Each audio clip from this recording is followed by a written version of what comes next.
My friends, the Western media has gone completely crazy. They are pushing headlines like Russia is winning the war, Ukraine is losing the war, the West is war fatigued, and the West is tired of supporting Ukraine. Now, I am here to counter that. This channel is on the forefront of the information war between Russia and the West, and Ukraine is fighting the real fight on the ground, protecting their homeland. Russia will not win this war. Not in a million years. First of all, this media space created by the Western media, that West is war fatigued and Russia's winning the war, it is playing right into Putin's hands. It is a Russian information operation, and the Western media is immediately succumbing to it, surrendering to it. I say fight against it. Choose what you watch, choose who you watch, and this is why I choose to watch this clip with you right now. President Zelensky, thank you so much. Before you go, if you want to share, what keeps you going? Do you ever feel defeated? Defeatism, that is what it is. In the Western media, it gets clicks. It does. People click on it to find out why such a title, and this is what Western media wants. They want clicks, but they don't think that it plays politically right into Russia's information operations. It's only good for Putin to make headlines like Ukraine is tired. No, my friends, Ukraine is not tired. They don't have a choice. It's fight or die. Same with Estonians, Latvians, Lithuanians, the Finnish, the Polish. We are not tired. We will go through the very end to victory. I have a lot of power, but even feeling strong and have a lot of energy, it doesn't mean that we want to fight all our life, because the price is high, like I said, because the war takes the best of us, the best heroes, the best men, women, children. That's it. But we are not ready to give our freedom to this terrorist Putin. That's it. That's why we are fighting. I agree with Zelensky 100%. We are not ready to give our freedom to this terrorist Putin. We feel the same in Estonia and all of the countries I just named you, and I stand by Zelensky's words to the very victory of Ukraine. So my friends, I talk now to you as a person. We in this area of the world, the Eastern Northern Europe, next to Russia, we don't have that choice to click on these headlines and fall into Russian information operations. We here have to fight. It's fight or die. There is no choice whether to support Ukraine or not. Here, it's support Ukraine or give away your country. This is why I support Ukraine. This is why you don't see me following these headlines and following this Russian information warfare operation. This is me fighting against it. And by watching my videos, you have chosen a side also. The Ukrainian side, the side of freedom, and the side of democracy. This is the side I am on. Now, my friends, we'll go to news from Ukraine. And the news that hasn't been reported before, it hasn't actually happened before, is that Russia attacked a cargo ship. A third country's cargo ship. Russia attacked the port in Odessa region with a missile and also hit a cargo ship sailing under the Liberian flag, which was just entering the port. A Ukrainian marine pilot died and several crew members were injured. The missile was fired from a Russian fighter jet over the Black Sea. The cargo ship was to carry a load of iron ore from Ukraine to the People's Republic of China. So China being a Russian ally, Russia attacking this third country's cargo ship, directly damaging China's import of raw materials. Now again, this fighter jet that shot the missile from the Black Sea, that connects to the arrival of the F-16. Black Sea is a vast sea, and possibly this missile was shot tens of kilometers away from the target. Now if Ukraine would have very powerful radars and the F-16, that would be a deterrent enough for Russia to push all of the aviation squadrons further away from the front, even back further inland into Russia, lessening such attacks. This is why the F-16 is so important. It might not even have to directly fight the Russian jets in a dogfight scenario, because it is a deterrent already. By its presence and its capabilities and potential, it pushes Russian aviation capacities further away from Ukrainian borders because they're afraid to lose their jets. And right now, Ukrainian pilots are actually flying these jets, physically piloting them in Romania. I'm glad this is happening. Now we jump to the United States, where there is billions, hundreds of billions of frozen Russian assets. These are funds belonging to Russia as a country, and the United States has frozen them, and they're huge. These are insanely large funds. Now the EU has a different legislation system, but this just happened yesterday in the United States. The US Congress has approved a bill to transfer frozen Russian assets to Ukraine. The Foreign Affairs Committee of the United States House of Representatives has voted in favor of a bill on the transfer of Russian assets to Ukraine. I have to say this disclaimer, that's a committee which has approved it for consideration by the House. The House or Senate have to vote on it, but the bill has been submitted, which is a step in the right direction. The vote of the committee was almost unanimous. There was 40 votes in favor and 2 votes against. The bill also prohibits return of Russian assets to Russian dictator Vladimir Putin until Russia compensates Ukraine. So if this goes through, it pretty much makes sure there is no way Putin gets these funds back until they pay fully for the war to Ukraine. Russian government spokesperson Dmitry Peskov reacted to it, and I'll read you what he said about it. This is illegal. It contradicts all possible rules. It will of course be challenged and challenged indefinitely by our country. This will entail very serious legal and judicial costs for those who make such decisions and use such decisions. Of course, we will also be working on countermeasures. They are unlikely to be mirror-like, but they will be what they will be. The countermeasures, so not mirroring because Russia doesn't have United States assets in those amounts, and Russia has already stolen, let's say, Heineken factory then. Heineken had huge assets, about 20% of the entire Heineken factory production was in Russia, and Russia just took it over. Now it's under the government. So that is stealing assets from a company. So this is what Peskov means. Anything United States in Russia will be stolen. But if we talk about the long-term goals and the security guarantees of NATO and the EU for Ukraine, in the long run, the only possibility for Ukraine to feel safe and for the European continent, the European area to feel stable, military and economically, is the Ukrainian accession into the EU and into NATO. Because Russia will not go anywhere. Even if Russia will blow into little bits after this war, when they lose, there still will be smaller Russian countries next to Ukraine, and they might or might not be aggressive. So there needs to be NATO and the EU in Ukraine. The European Commission officially announced yesterday that Ukraine and Moldova are recommended to be invited to join the EU accession negotiations. This is new.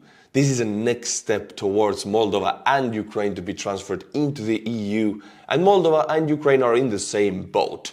Both of them have Russian separatist areas in the country, which now officially have Russian troops in them. It's like a cancer. It grows if you don't fight it. The president of the European Commission noted that Ukraine has fulfilled over 90% of the Commission's recommendations. So that means Ukrainians are very motivated, and the government of Ukraine is extremely motivated to get into the EU, and they are following the steps given to them by the EU to change and reform the country and the legislation system, the police, the medical system, but the most important, the court system. The Commission also clearly states that they are very sensitive to progress in the field of anti-corruption activities when evaluating future progress. And this is the most important. Corruption and the functioning of the justice systems are certainly the biggest challenges for Ukraine. And also the biggest challenges to get into the EU, because Ukraine is a corrupt country. Let's face it. It has a huge corruption problem, and Zelensky's government is fighting it.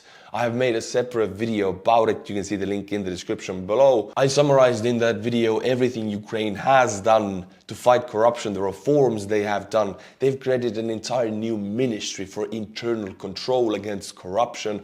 Zelensky has arrested high officials, the highest of the high actually. We're talking ministers of the government being arrested. It doesn't even matter if they are Zelensky's friends. They still have been arrested, which shows me that the leader of a country values the rule of law more than loyalty, which is important in a democratic system. The situation in anti-corruption activities serves as a suitable pretext for blocking Ukraine, and it will work if Ukraine does not get its house in order. See, the European countries have to vote and accept Ukraine into the EU, And some countries which don't want, for example, additional competition in the EU economic zone, which Ukraine would bring because they're a huge country with huge population and potential, countries that produce agricultural products in the EU right now would have a new huge competitor in the EU. If they want to block Ukrainian accession into EU, they can use corruption as a pretext. So Ukraine needs to get everything in order on the fight against corruption to make sure this cannot be used as a weapon against them. In the last week, Ukrainian military has been incredibly actively posting information about Russian captured soldiers, Russian POWs. It might be because there has been an increasing number of them in the recent days, and also there's information that Ukraine is creating a new Russian POW camp system because there's too many of them to be housed in the system they have now. And the goal of this new camp system is to make the camps more efficient and to educate the Russian POWs, to give them work, give them medicine, give them ability to connect to their families.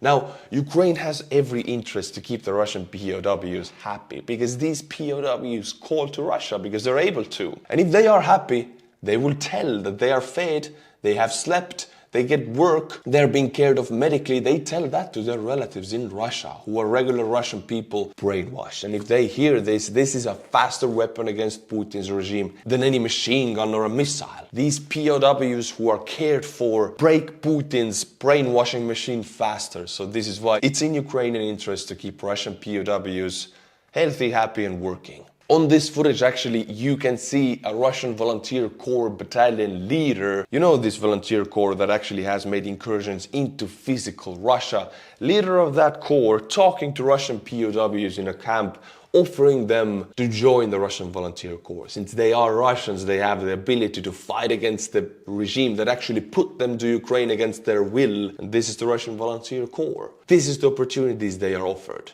And many more. Now, my friends, I want to read you a thread by Chris Wiki, Twitter user.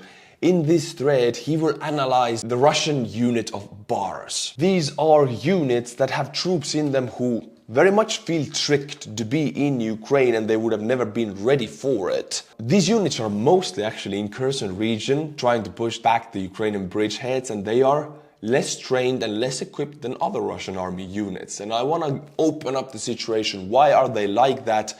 And why are Ukrainians able to push the bridgehead further since there are Russian units present, but they're not able to resist? What's up with these units? Russia's state-owned gas company Transneft has conscripted hundreds of its staff to fight against European evil spirits in Ukraine. However, despite the company's vast wealth, the fighters have been poorly trained and equipped and have died in large numbers. An investigation by Important Stories highlights the role that Transneft has played in recruiting men to fight in the Pars 20 Krom volunteer battalion, one of dozens formed by corporate or political sponsors as part of Russia's Special Combat Army Reserve, which is PARS, Russian Special Combat Army Reserve. So these are supposed to be reserves, and they were always promised that they will get extra pay, but they really don't have to do much. They're just in the reserves in case.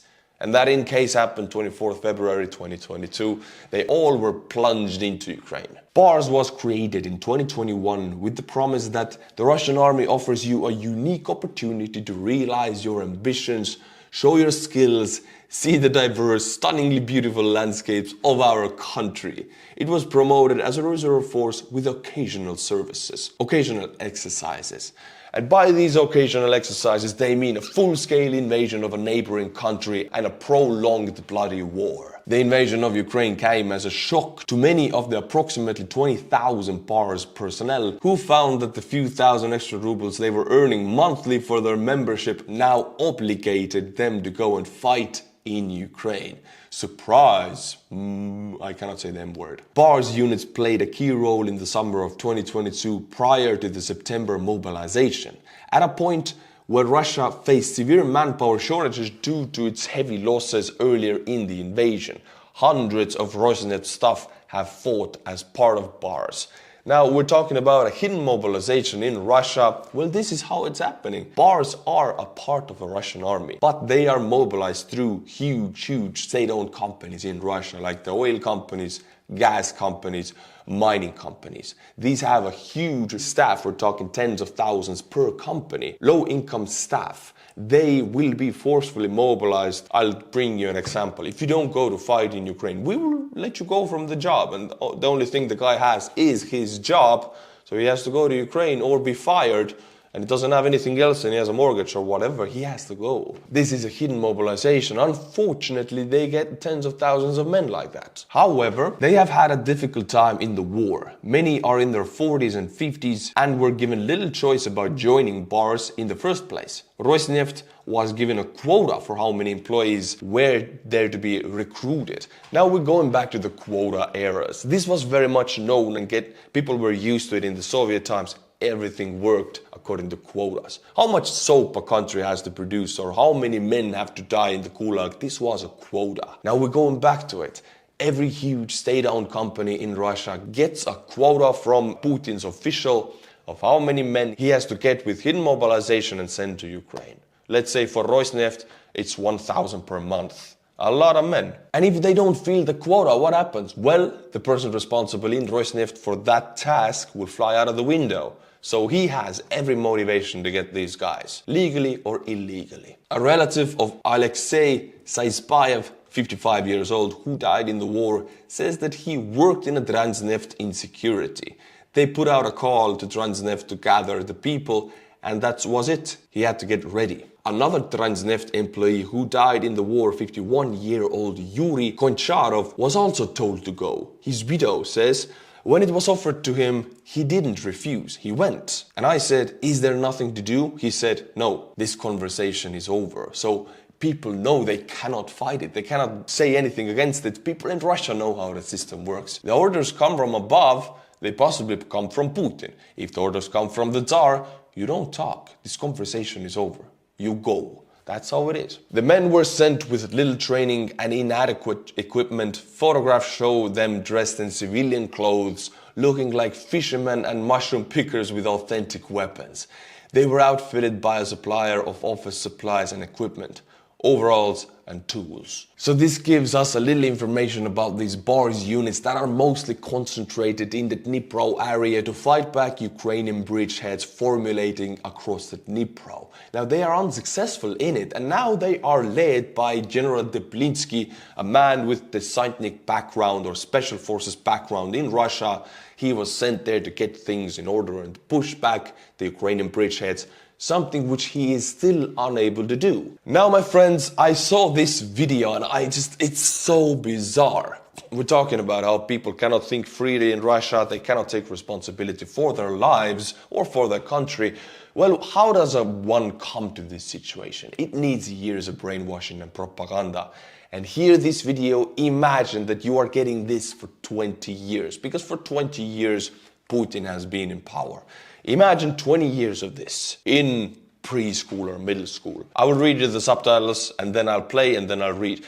Brother, do not wait for the summons and take the revenge on the enemies for the destruction of our USSR. Boom, we go back to it. It's a song. SSSR nash. The main battle is ahead. Have faith. Destroy the diabolical coven. And these are children listening to this. And look at this. He has an icon of Holy Mother, Mother Mary in Russian Orthodox. They love icons, but he has it on his uniform, military uniform. I've never seen this before. My God, this is bizarre.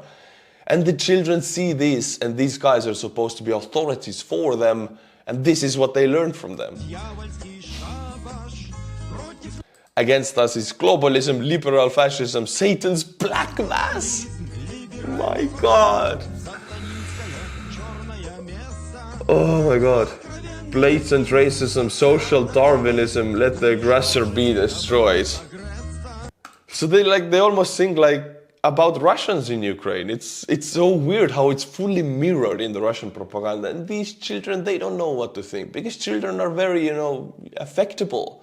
And they get this. Of course they will be brainwashed zombies in 20 years when the next Russian dictator wants to send them to the front. Unfortunate, Ukraine is afflicted with the oncology, or fratricide. And look at these children. One of them is sleeping, the other ones are very grim and they're wearing the Desantnik uniforms. My God. Only the forces of arms will purify Ukrainians from anti-Russianism. Doesn't it remind you of somebody else from the 1930s and 40s in Europe? Let's purify something from anti-something, you know? It's very similar. My God. From Mazepa Petliura Bandera, a sin from the fate of Judah. Fate of Judah? What? What? From the snitch nature of the slave villager and from the infidel heresy of Rome. What is this? What do these children have to learn from this song? I'm sorry, I can't listen to this anymore. I need something, the brainwash. Oh my God, I can feel the propaganda. Okay, I need to do something. And that is thanking the patrons of this channel because they make it possible for me to work. YouTube goes up and down. I need something stable. And that is the Patreons. So every name I name has directly influenced my life to the better. Timothy Maken. And I said your names, I think 1 or 2 years ago already I said your names. You're back. Welcome back. Nicolosi Jajamia. Thank you, Mr. Weird Named Person. Brandon Lima. Henrik Dalgaard. And if you like my channel, the Patreon link is in the description below. Until my next update, which will be tomorrow. It's every day actually, every weekday. Be back and Slava Ukraini.